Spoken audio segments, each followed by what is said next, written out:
ये देह पिंड चाहे पुरुष शरीर हो चाहे स्त्री शरीर हो, कोई खास बात नहीं इसमें। इसमें खास बात है भगवान की प्राप्ति कर लेना। खास बात है तुम्हारा चिंतन दिव्य हो जाना।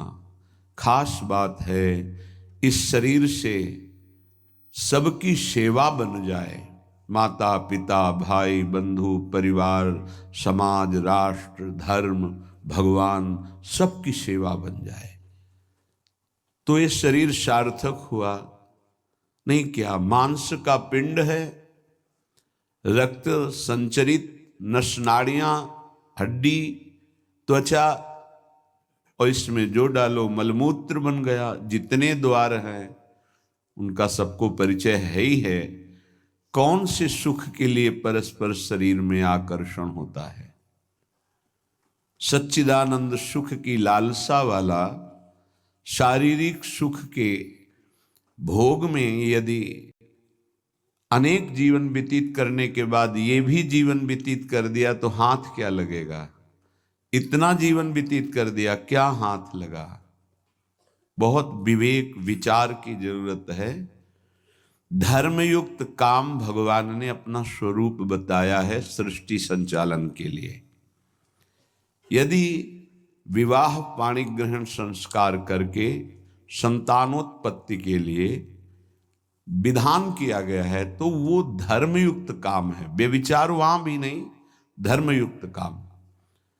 अन्यथा धर्म विरुद्ध यदि काम का सेवन किया जाए तो घोर पापाचरण बनने लगता है और मलिनता पे मलिनता होती चली जाती है।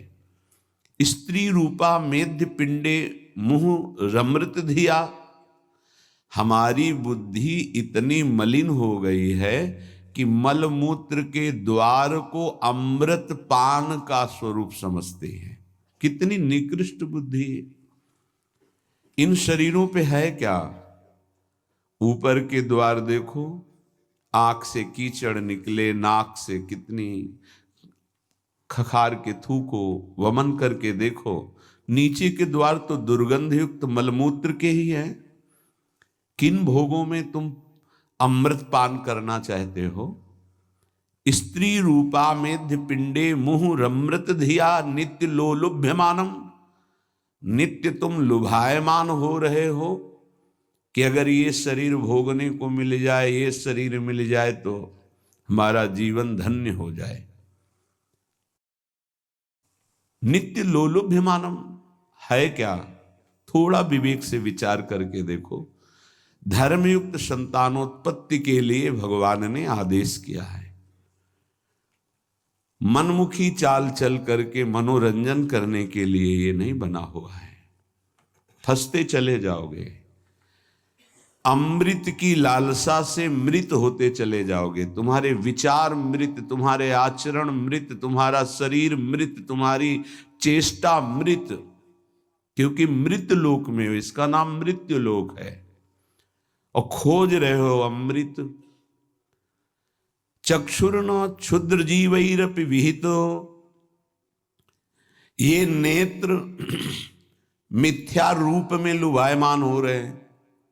चमड़ी ऊपर से गोरी पीली जैसी भी, उसी में हम आसक्त हो रहे हैं। इतने आसक्त हो रहे हैं। परसों एक नवयुवक भाई प्रश्न एकांतिक में कह रहे, जिया नहीं जा रहा, हमको हमारी मित्र ने धोखा दे दिया और हालत भी ऐसी थी कि करुणा लग रही थी कि कृपा करें प्रभु और इनकी बुद्धि को इस दलदल से निकालें। वो जीवन से हारा हुआ व्यक्ति बैठा हुआ है केवल एक बात में कि उसको उसके किसी मित्र ने, मतलब स्त्री शरीर ने उसको धोखा दे के दूसरे से ब्याह कर लिया। धोखा दे के मतलब मन की गति है, इसमें धोखा और सही का क्षेत्र नहीं है। ये तो विचरण करता रहता है, आज ये आज ये आज ये। इसका कोई बिरला इसकी इस गति को रोक दे, वही साधना परायण साधक कहा जाता है। पर ऐसा नहीं होता है। जहां तुमसे बढ़कर कोई मिला तो वहां दृष्टि उसकी जम जाएगी, तुम्हें छोड़ देगा। संसार का खेल यही है।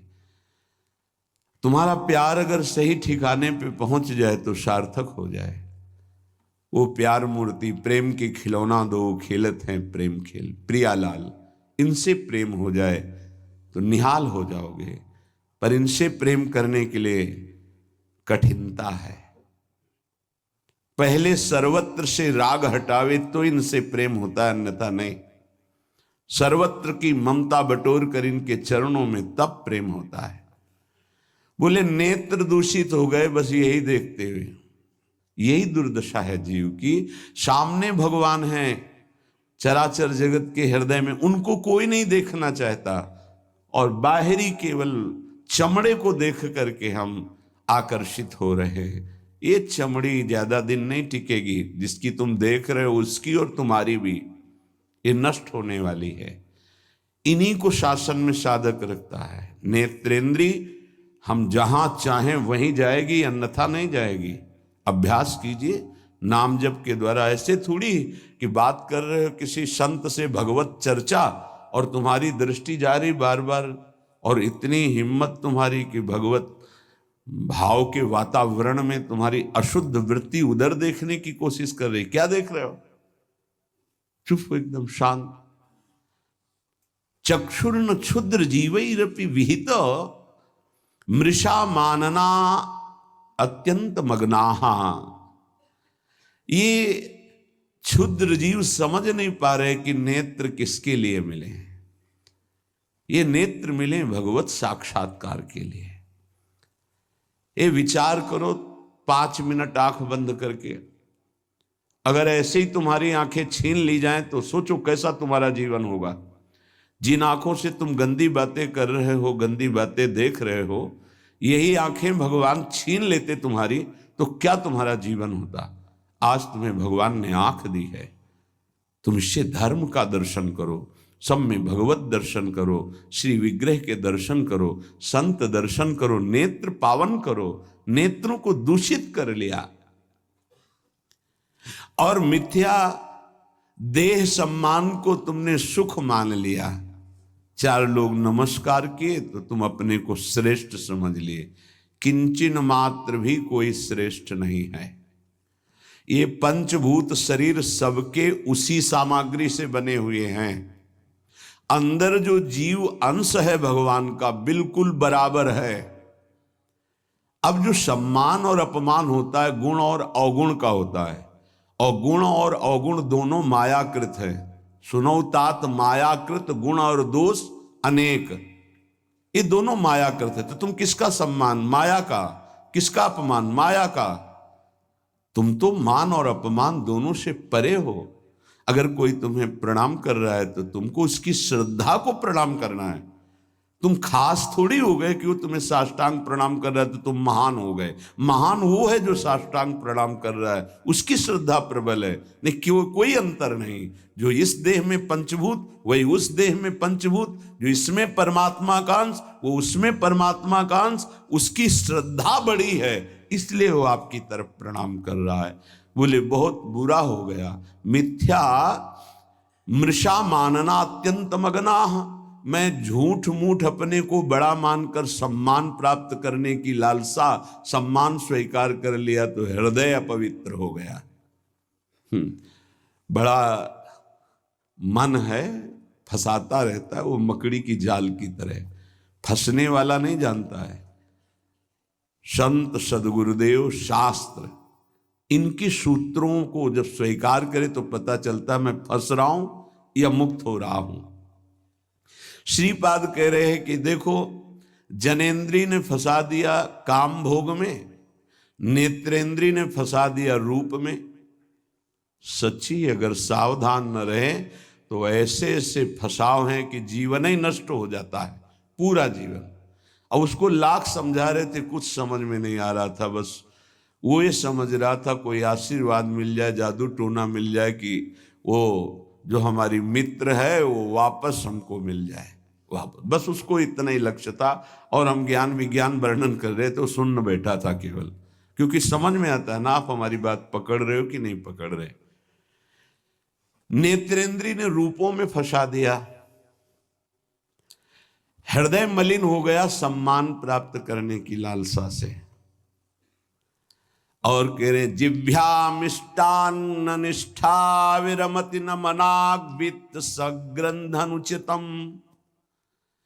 जबान आ गई भोजन के स्वाद में, ये मिष्ठान्न है, ये चटपटा है, ये बड़ा स्वादिष्ट है। जिभ्या रसेंद्री यदि भोजन के स्वाद में मगन है तो राधा नाम सुधा रसम का स्वाद नहीं ले पाएगी। उचित आहार जो भगवत प्रसाद रूप है उसको डाल लेते हैं, उसके प्रति हम आसक्त नहीं होते, स्वाद दृष्टि नहीं रखते।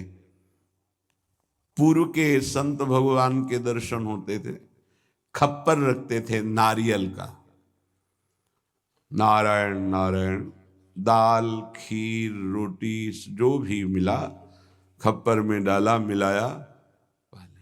स्वाद से मतलब नहीं, प्राण पोषण से मतलब है। और यहाँ धनिया की चटनी अलग, टमाटर की चटनी अलग, भरौआ मिर्च अलग, ये अलग ये अलग, तो फिर राधा नाम सुधा रसम भूल जाओ।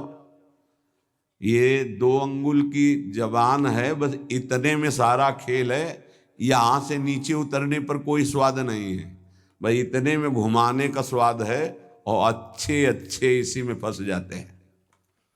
जिसकी रसेंद्री विजयी नहीं हुआ रसेंद्री से, वो हर इंद्री का विजयी होने पर भी विजयी नहीं माना जाता।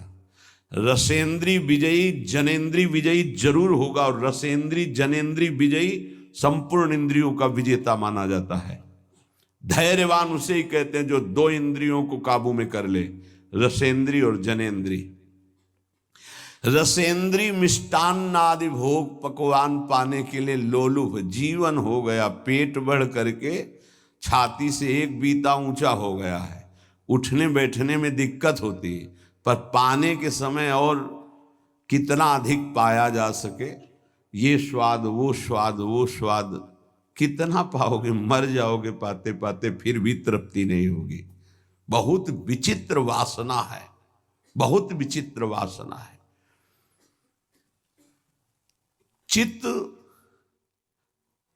वित्त सग्रंथ अनुचितम, ये विचार ही छोड़ दिया कि उचित क्या है अनुचित क्या है, बस धन मिलना चाहिए, जैसे धन मिले।